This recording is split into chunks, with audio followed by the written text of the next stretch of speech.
So my name is Laurent. I'm one of the founders of ZENEDGE, and I'm the Chief Product Officer, so I run all product and a little bit of business development as well. Thank you for the opportunity to talk to you guys.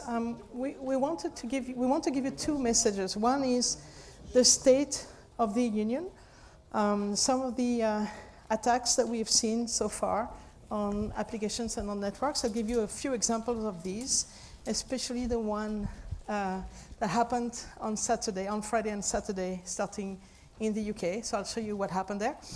And then some of the best practice of how do you mitigate or prevent and mitigate such kind of attacks, especially on web applications. And this is very relevant to you guys, as CDN is the main way of application delivery. It makes a lot of sense to mitigate attacks at the same time as you deliver the application. So, and Josh with me, Josh is our Director of Business Development. He runs the CDN practice at ZENEDGE, and Josh will talk to you about some of the business model we've seen for CDN who are able to add very strong, very deep security layer at the edge of the network. So a little bit about ZENEDGE. I started the company almost 3 years ago now. It's a long time already. We protect about 800,000 applications and network. We have 2 security operations centers. We have incredible team of security experts that have been doing this for many years at different companies.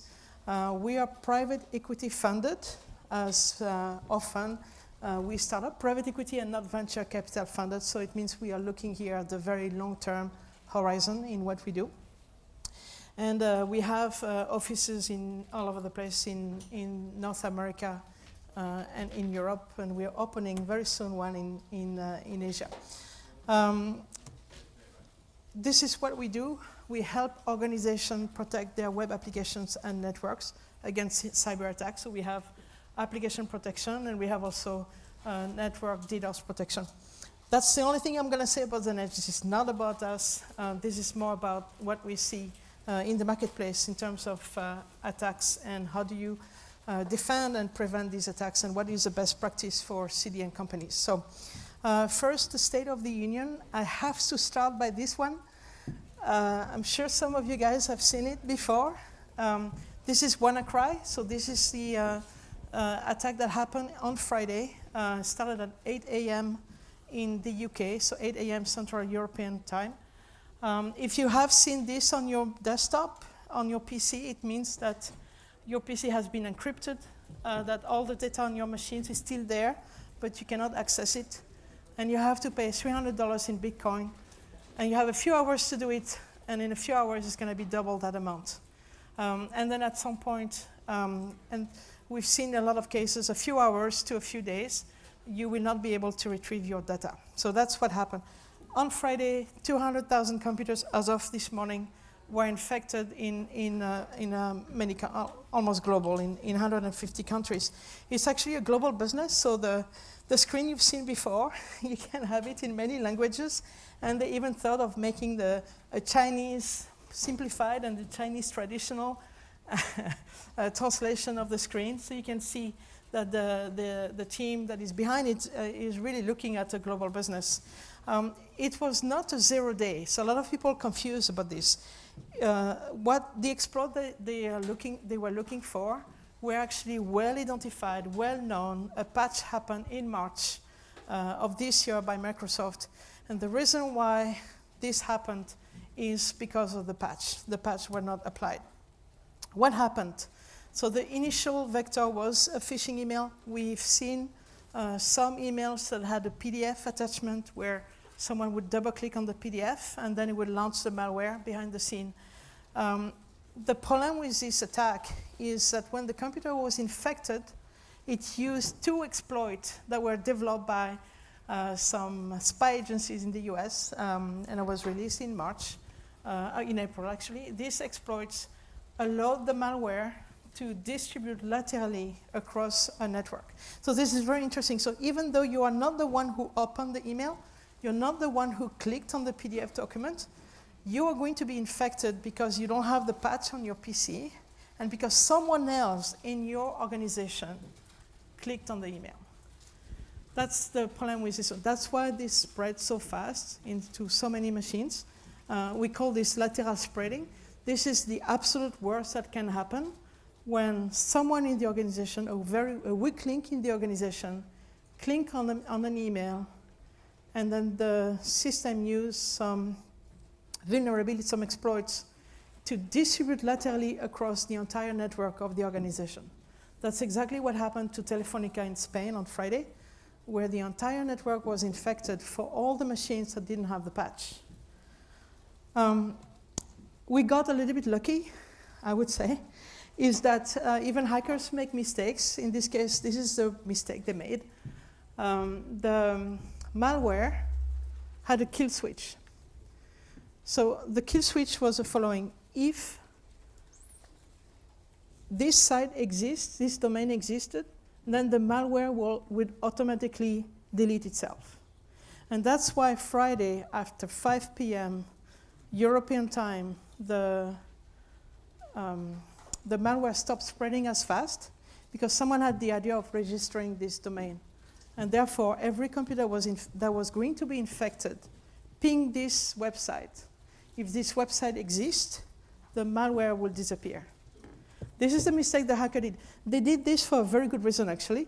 They did this to prevent sandbox experts to look at what the malware was doing. So every time this website exists, the malware will disappear. Therefore, cybersecurity experts will not be able to analyze what the malware was about. So this is a traditional technique used by sandboxing equipment to look at what the malware does, and that would have prevented the cybersecurity specialist to look at it. So we got a little bit lucky. We got lucky up to the point where the version 2 of WannaCry is released, and we think it's already released. So over the weekend, the second mistake the hacker did is it launched the attack on a Friday, which is not a great idea because then you have the weekend to find and patch all the machines you have in your organization. But this was the thing that saved us, for the most part, at least until this morning. So that's what the kill switch was about. And one version of WannaCry was inactivated. Okay, so patch, of course, is the right answer in this case. We'll show you some other best practice when you cannot patch a system. I'm going to go quickly on other State of the Union things. So this is the size of the attacks on DDoS. So we've seen some of these are real, and we think others are less real. So the attack on Dyn was not as big as we thought, but the attack on OVH in Europe was effectively one of the largest we identified. DDoS is the second reason why an infrastructure would go down. The first reason is electricity failure, UPS failure. The second one is DDoS. So these are very real and have very real impact into an organization. It goes even worse. The number one reason for data breaches, according to our friends at Verizon, is an attack on a web application. And this is where you come into play. The number one reason of data breach is an attack on a web app. 30% of all data breaches in the world are linked to web application, to attacks on web applications. And 77% of these, which is the vast majority of attacks on web apps that result into a data breach, are coming from a bot attack. A bot attack means a machine-to-machine attacks. The hacker is not a human anymore. The hacker is a machine. The machine is going to attack the web app for the purpose of data breach. So obviously, web security are inadequate against today's data breaches. It goes a little bit further than this. We see that a lot of reasons of an attack are not always for data breaches. It's also sometimes to prevent the regular business of an organization. I'm going to give you a few examples of this, but these are mostly linked to web scraping or bot attacks to prevent normal use. So this is actually a customer of us. Obviously, we can't say who they are, but it's an airline company. And here is what is very weird with this airline. 60% of the cancellation of tickets from this airline come from a country that has only 1% of its revenues. This is very weird. If you run this business, if you're a line CEO and you're looking at cancellation on your planes, 60% of these, usually they cancel within 24 hours, so there's no penalty. 60% of these come from from a country that has 1% of revenues. In this case, it's China. And it's a group in Shenzhen. We identified them very well. We know their IP address. They are not so smart as they are not changing their IP or their location very often. It's clearly a group that is preventing this airline to conduct its business by booking a lot of tickets on plane and then canceling this booking. So the problem for the airline is tickets price increase because the plane gets full, but after 24 hours, the plane is empty again. And so all the low-cost airlines that are competition to these guys can effectively compete on pricing because this airline is too expensive because the plane is full. Until tomorrow where the plane is empty again. So that's what happened to this business. There is another example. It's a retailer, two companies actually that we've seen so far. Here is the problem. Retailers love to change their pricing once a week, and it's usually on a Monday. And this is a very large retailing organization in France. And on Monday, from 9 a.m. to 10 a.m., you can't access the site because you have a huge amount of bots that are going to the site and trying to copy all the new prices that this retailer has set. Why this is important is because then the competition can price their product a little bit lower and be first on the search engine. So the problem of this retailer is the website is not available for most of the time in the morning on Monday because the price has been updated. There's a huge amount of traffic coming from bots that are trying to steal the data. This is another customer of ours. It's a car dealership. It's a company that actually don't own any cars and don't own any car dealership or any garage. What they do is they are stealing all prices of all dealership in one country in Europe. And they are advertising these prices with the hope that the consumer will click on their link. Therefore, they become the broker of the car. It's a business, and this business thrives by stealing or by copying public pricing that is a competitive advantage of the garage, in this case, or of the car dealership network. It's another example. See, this is not data breaches, but it prevents regular business to conduct their business in the way they set this up. And then this one is the last one I have. It's very large Yellow Page company. Yellow Pages are still the owner of a lot of information. Let's say you want to have all the dentists in New York. You go to the Yellow Page in New York and you'll find all the dentists that you can go to in Manhattan. Well, that information has a lot of value for someone who would sell the list of dentists in New York. So you can market to the dentist in New York your product. So yeah, there are very famous web scraping bots that are going into Yellow Pages site and copying all the pages one by one for the purpose of reselling this information online to other players. Again, this is not a data breach, but it prevents the Yellow Page to conduct their business because they effectively lose the value on this data. And then we hear this very often. Well, really, I don't need security because I have a CDN, I have a team of security specialists, and I use boxes. That's very much the old way of doing things. What do we do about it? One of the techniques we have, and we are not the only one, and a lot of my peers in this room, and this still is one of them, and there are many other companies, we invented some techniques that are very linked to machine learning. And these techniques are able to identify not only whether the end user requests have an attack payload. This is the old school of doing things. But we are now looking at what is the intent of the end user going to a web application. And depending on the intent of that end user, we will classify this end user as a human or as a bot, and sometimes as a bad bot or as a good bot.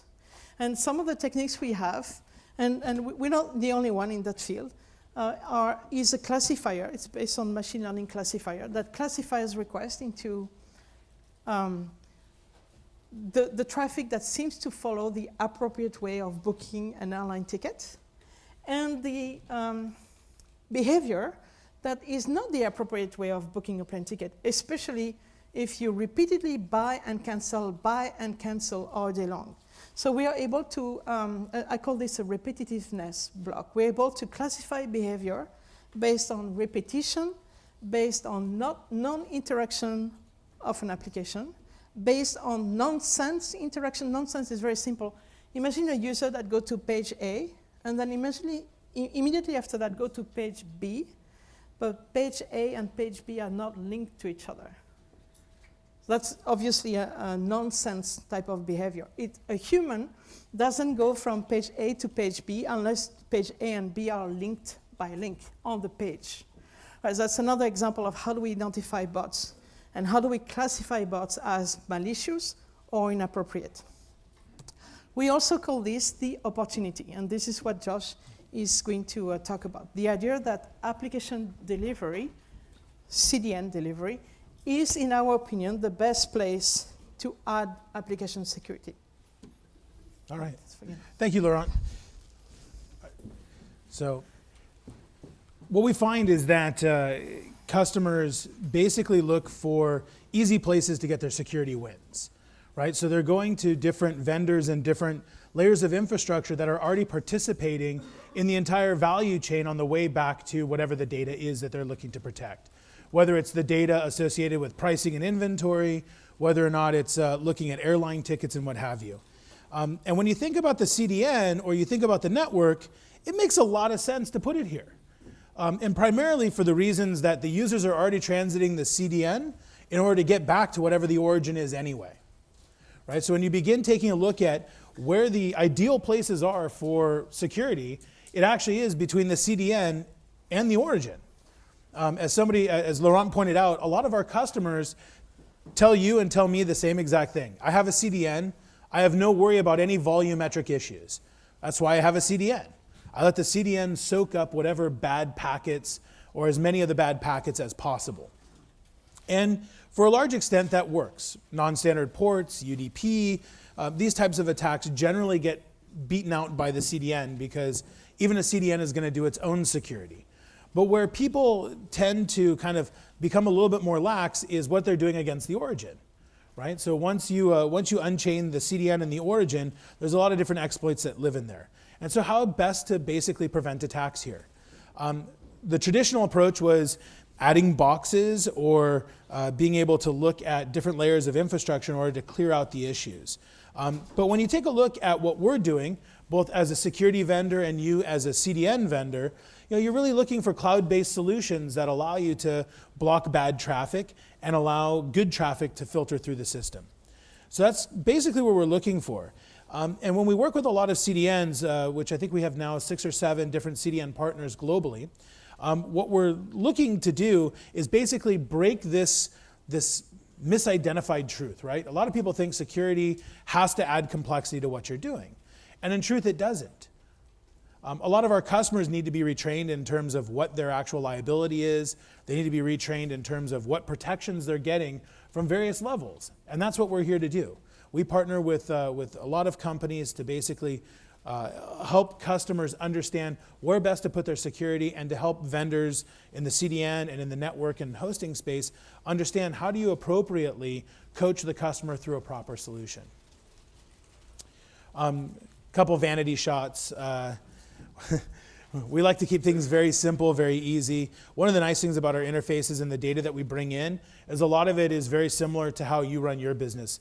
Elk Stack or various other types of parsing and visualization products. So the number one question that we usually answer or work with CDNs on is, what should you do? Right? Your customer has an issue. A CDN has a problem, which is there is a very successful or a couple very successful CDNs in terms of selling security as a first line offer, with CDN and other network products being kind of like the offshoot of that. And so how best to get in and compete against this now $1 billion segment of one company's business and roughly what is about a $40 to $45 billion business when you look at a web application firewall and denial of service rolled up as a single entity between hardware, software, services, and IP links. So what should you do? Well, one of the biggest problems that you have within a CDN is that you have to concentrate on what your business is. I've been in CDN now 17 or so years, and one of the things that CDN has always been really, really good at, caching of static objects, no matter their size, whether it's very large, whether it's small, being able to transform the streaming business. I remember when, I had customers say, well, we have a 36K stream, can you handle it? We're going to have a couple hundred people at one time listening, all the way till now where it takes, what, John, 2-3 petabytes to make quota. So I kind of understand the growth of this space. But when security is not your key component to your business, how do you convince a customer that this is the right place? How do you convince your internal stakeholders in your own CDN that we need to put another 10 or 20 or $30 million of software development into building a web application firewall? We can't just go and get an Nginx proxy and slap mod security on it and tell customers how to program it themselves. That's not really a security option. Because what we're actually seeing is that our customers are now becoming much more sophisticated than we ever thought possible. Check the box features, and I'm sure some of you have had these similar conversations. I've sat in rooms with similar conversations where it's, let's just get the box checked on the RFP that says we do a web application firewall, that we do denial of service because we filter traffic. Well, customers are now seeing through a lot of this when they go into the implementation stages. I'm working with a lot of companies that do sourcing specifically, and if you have a check the box feature, in other words, you cannot produce a comprehensive security platform, your CDN actually gets thrown out, right? Customers aren't accepting something that's very simple. Customers aren't accepting out-of-the-box mod security. In fact, the AWS stuff has actually helped our business considerably because it raised the conversation in terms of what do you actually get for web security for free? And it turns out, unless you're willing to do a lot of work on your own, not very much, particularly not facing the types of threats that most sites have. One of the biggest problems that we struggle with, that CDN struggle with, and pretty much everybody else, is bench strength. One of the reasons why we're in this business and one of the reasons why Laurent is here is our folks came out of the AI world and machine learning, not necessarily out of security, right? So we learned how to automate everything. We learned how to automate the intelligence of writing rules and applying rules to websites. Why is this important? Because there's 2.5 million unfilled jobs right now in cybersecurity. So now, as a CDN, if you want to go higher bench strength, you have to compete with large corporations that have unlimited budgets to actually buy security strength. You're dealing with companies that are specifically focused on security, who have a security background, that are pushing forward a security product. Most security guys that I know tend to be a little bit egomaniacal, and if they don't get an option to be the guy on campus, they're really not interested. And when they find out that they're a fractional business of a check-the-box type of application, they're generally not hip to join those types of organizations. So then it does propose a little bit of drag against a CDN or a service company that isn't specifically focused on this line of business. And we can always talk about it again in a couple of years as depreciation and everything else comes up.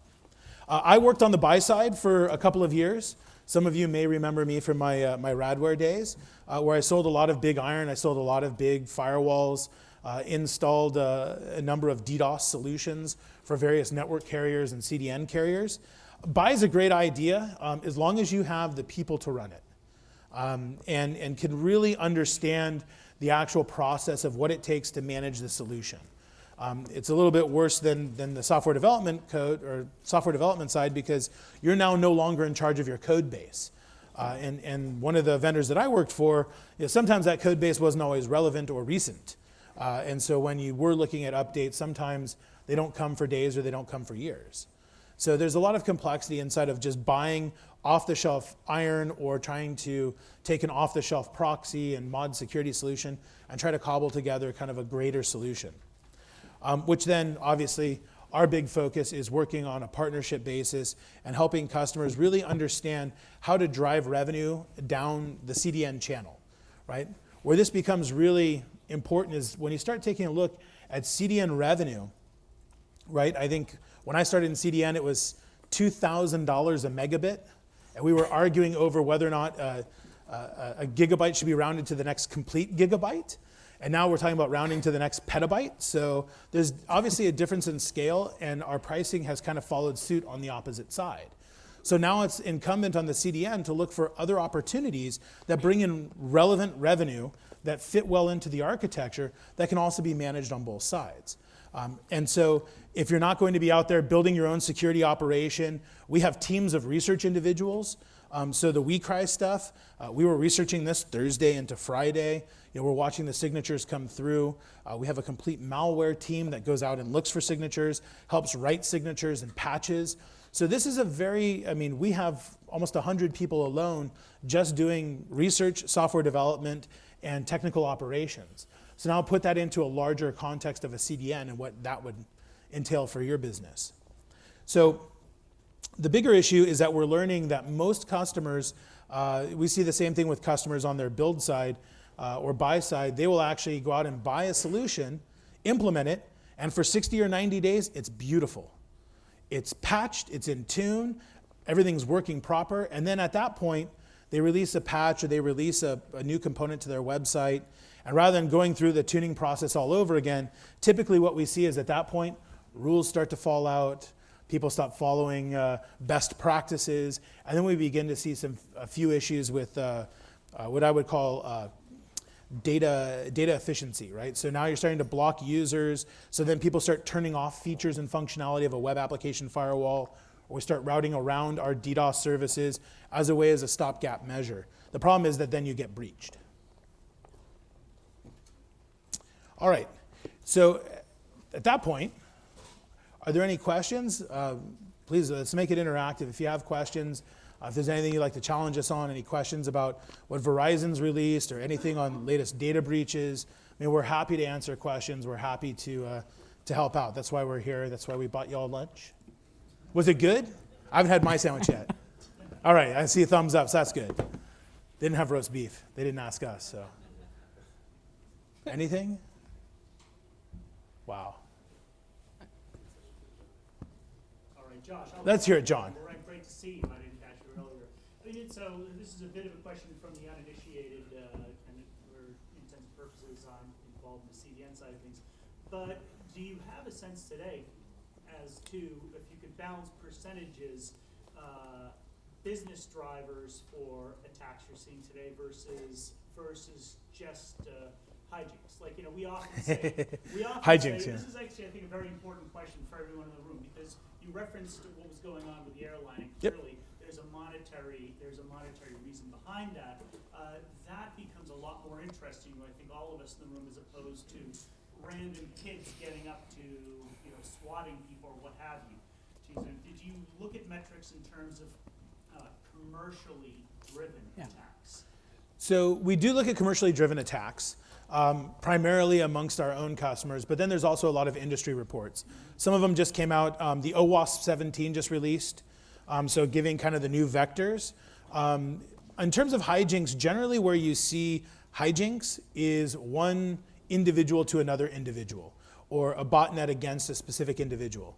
So I've worked with a lot of ISPs who say, I have a kid, we know he's a kid because he's getting attacked in this IP range, and what we see in terms of traffic on his IP is basically a lot of World of Warcraft. And so to get rid of a kid from a game, they DOS each other, right? Because for $10 or $15 on the dark web, you can buy a DOS attack. Which if you don't have Tor on your system and you really want to scare the crap out of yourself, go into Tor, open up Ducky, begin, searching for things like DDoS services, and you will be amazed at how much malware is just simply available that anybody can just begin to command. And so we do see some hijinks as it relates, but usually that's more person to person. When you get into companies and company-driven commercials, data breach stealing of data is less valuable these days.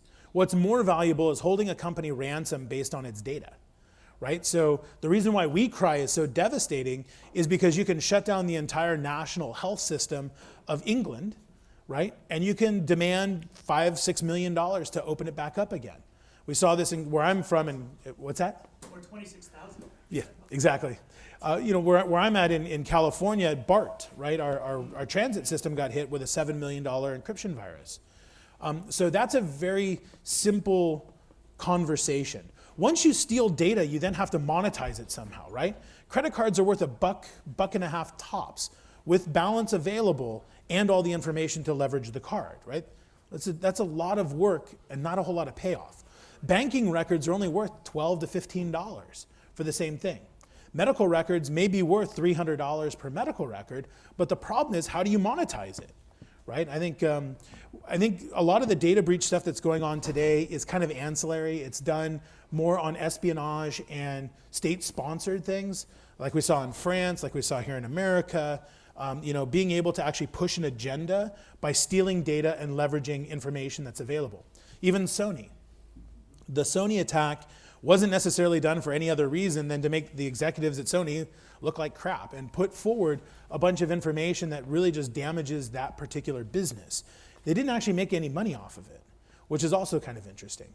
Maybe that's more of the hijinks stuff, but really that's where a lot of the actual economics are coming in, is being able to essentially put forward that agenda. Because monetization of actual data is much harder than it seems. Yeah. So cybercrime is in the few examples. We selected these examples for a reason, right? The group that is bothering this airline, we suspect belong to another airline. And we don't even think the other airline is based in China. The group that they are paying to do this are in Shenzhen. Yeah. So it's more about disruption. If I cannot buy my milk on Monday morning, then I'm going to go to another retailer, and I have disrupted, or the group or the bots have disrupted these websites, and that prevent my business to happen. I think it's more this. At least that's what we see. Buying credit cards online is not difficult anymore, and finding credit cards online is also not very difficult. Preventing the business to happen has real dollars linked to it. Yeah, the other really interesting thing is that I would say somewhere around 3-4 years ago, mostly probably because of Kona and other developments on the Akamai side, these types of breaches and problems weren't actually seen as the CDN's issue, right? Now customers, and because of Akamai's marketing machine, it's now incumbent on you in this room to provide an offer to a customer, right? Whether we like it or not, right? As a CDN, we want to make sure that customers can get to data. We don't care whether that data is legitimate. That's not our problem. We don't care whether or not the application is supposed to be as widely available as it is. Our job is to simply open up and push as much data to an end customer as possible. It's only been in the last couple of years where customers have now come to us and said, okay, that machine that you have that's specialized in terms of sending as much data as a customer wants, yeah, now let's target to whom and when and why. And you as a CDN have to basically come in and rethink your offers, because that's not what your economics are built on. That's not how your networks are built, right? I mean, even within streaming with token authentication and logins, like that's just more access to data, right? It's just an easier way to go ahead and access it. Versus what we're really talking about here is how do you put in the gateway to the application itself? And that's traditionally not been something that those in this room would usually have been responsible for as little as 5 years ago, that now your customer is expecting you to have some answer for. So that's kind of where we see the shift in terms of economics, and that's where we see kind of the shift in terms of the market. The other interesting piece is when we start talking about some of the deals that we're in, we might see CDN, traditional CDN, whether it's streaming, object delivery, or web acceleration, might be somewhere around $5,000, $10,000 a month in terms of your revenue from that customer for under, let's call it 500 terabytes a month. But when you turn around and you take a look at the security requirements, those bills are $25,000 to $40,000 a month, right? And budgets right now, I got to tell you, London sucks. What happened? I love it.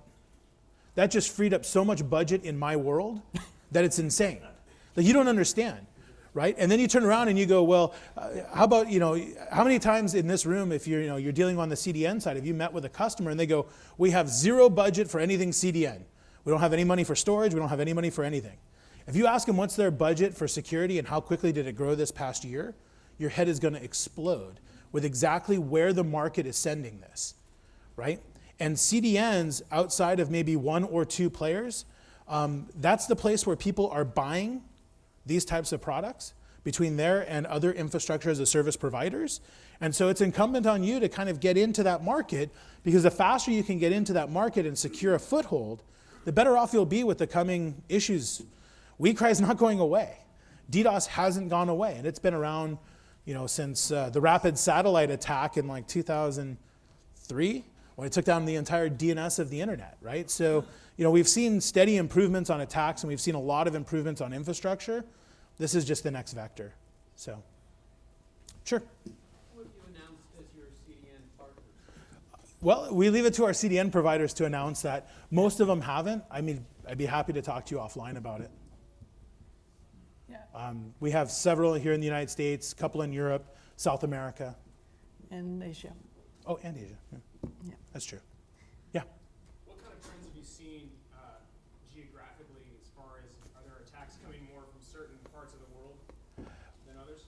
Yeah, I mean, I think the suspects are generally China, Pakistan, India, make up kind of the lion's share. Russia has a lot of, Russia-Ukraine has a lot of big security power behind it as well. So those are generally the areas where you see most of it.